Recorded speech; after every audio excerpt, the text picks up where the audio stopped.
Nah, ini datang lagi dari seorang istri. Apabila suami tidak memberi nafkah lahir kepada istrinya selama lebih dari 4 tahun dan juga tidak pernah memberi nafkah batin selama 2 tahunan, apakah itu sudah termasuk talak? Tidak ada persyaratan di antara kami. Maksudnya tidak ada perjanjian sebelum menikah bahwa si suami tidak bisa memberi nafkah, itu tidak ada persyaratan seperti itu. Jadi sudah memang sebenarnya diterima saja, tetapi semakin lama semakin tidak terlihat tanggung jawabnya, bahkan meminta uang kepada saya untuk kebutuhan keluarganya. Jadi mereka hubungannya LDR atau long distance relationship, dari jarak jauh, selama 2 tahun itu hanya sebatas komunikasi. Jadi kemungkinan sampai sekarang masih tidak bertemu. Nah, itu bagaimana solusinya atau nasihatnya, Ustaz? Kalau boleh saya dulu. Oke, Ustaz Imas. Ya.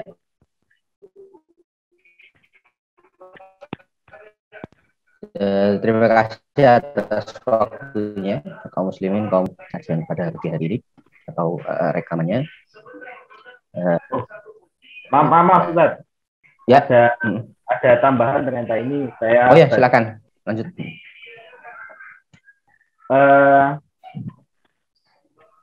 Nah, kemudian ini sudah beberapa tahun ya kasusnya, dari tahun 2016, 2017. Nah,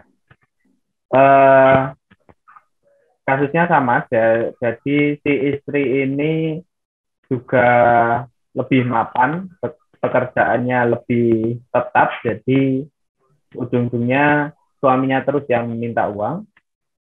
Kemudian nah, pada saat itu ada teman laki-laki dari si perempuan ini yang mengetahui perjuangan. Ini saya langsung bacakan dari sudut pandang dia.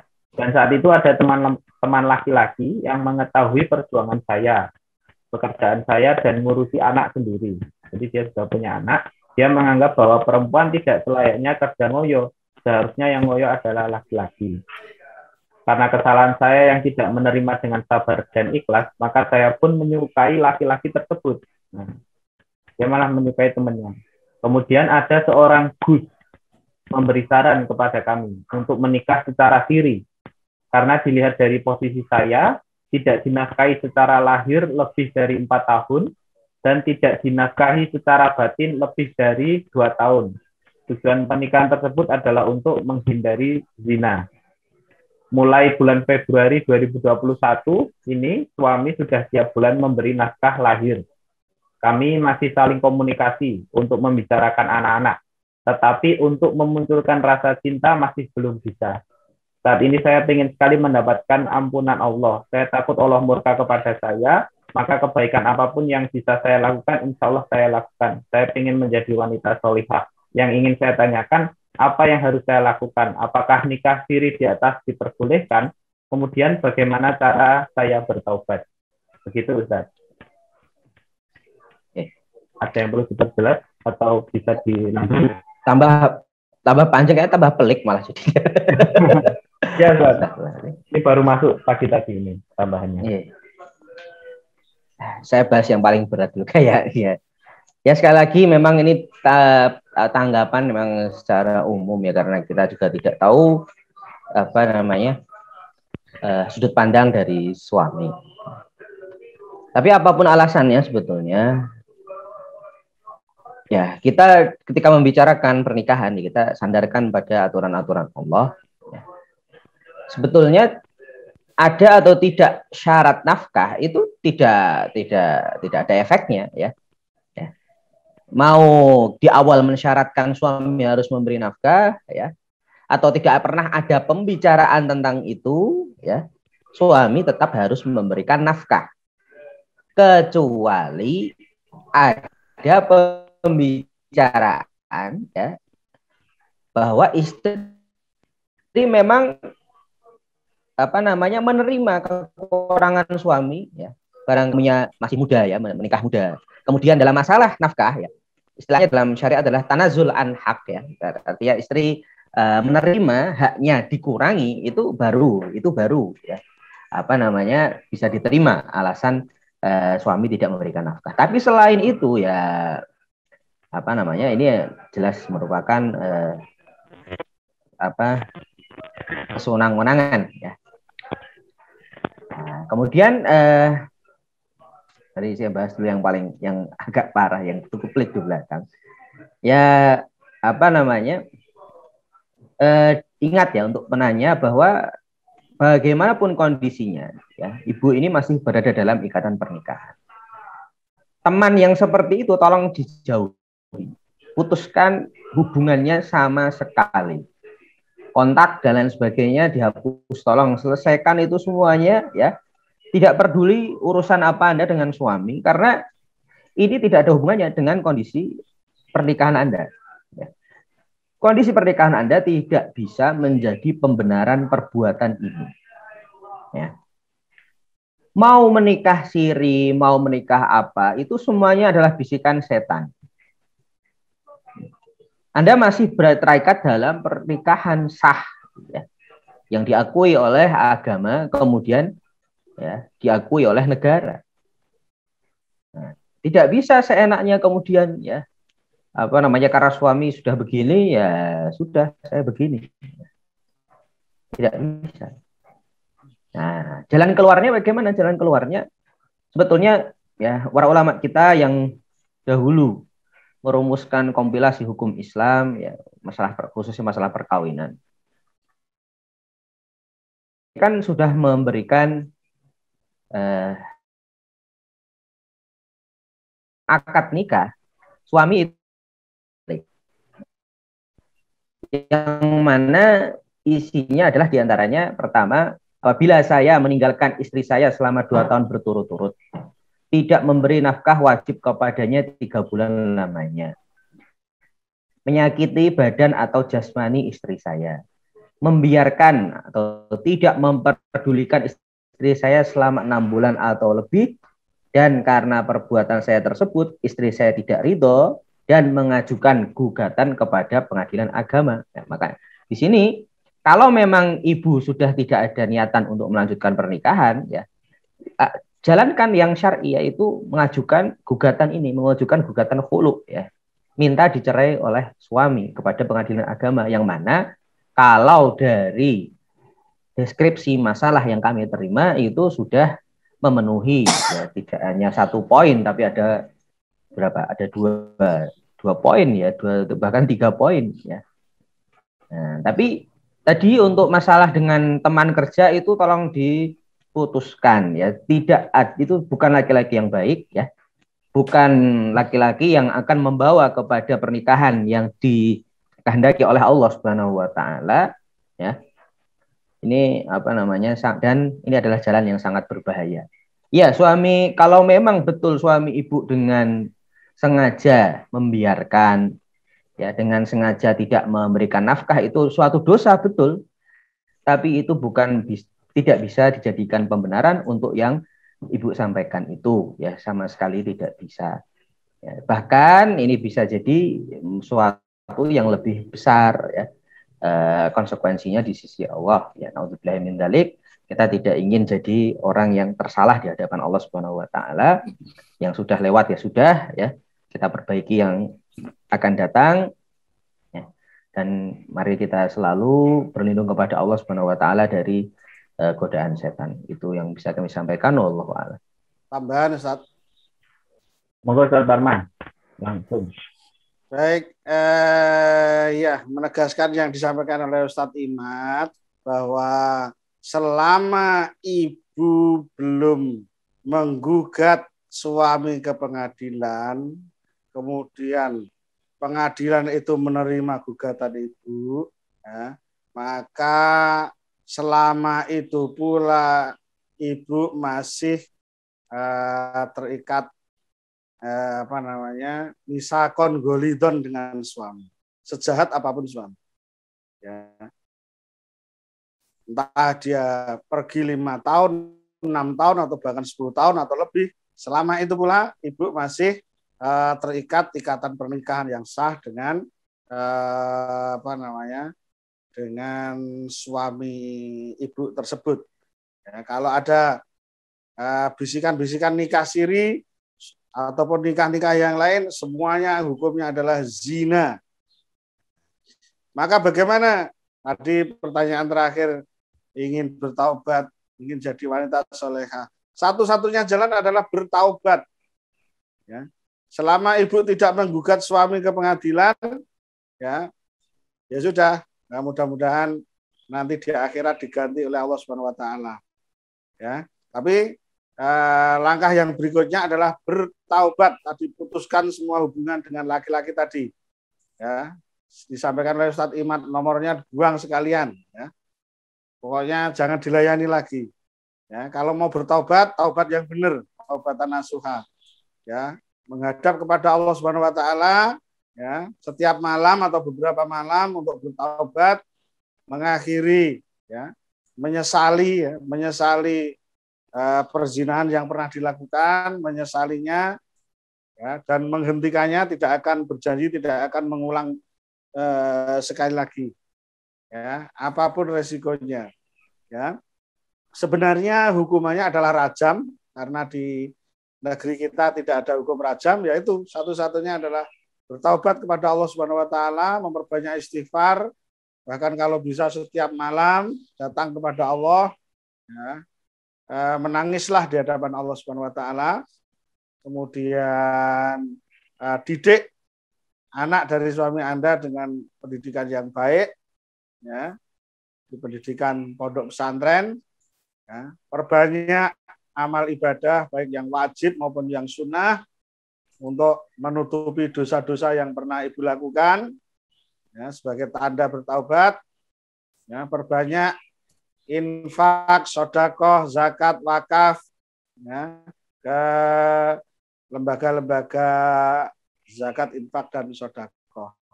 Barangkali hanya dengan seperti itu Allah Subhanahu Wa Taala membuka pintu taubatnya, ya, menerima ibu sehingga ibu menjadi wanita yang soleh. Ingat, ya, hanya Allah lah ya satu-satunya harapan ibu untuk menjadi lebih baik tadi. Allah selalu membuka pintu taubatnya di siang hari untuk menerima taubat dari hamba-hambanya yang bermaksiat di malam hari.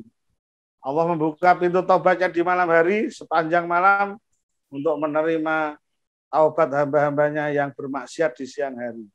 Mudah-mudahan ibu menjadi wanita yang solehah, bisa mendidik anak dengan benar, dan kelak dikaruniai husnul khotimah. Amin.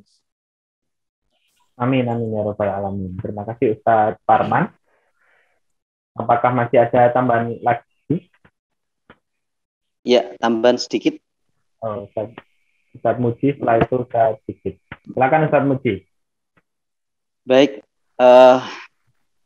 salah satu dari ciri wanita solehah adalah dia yang siap menerima kekurangan suami.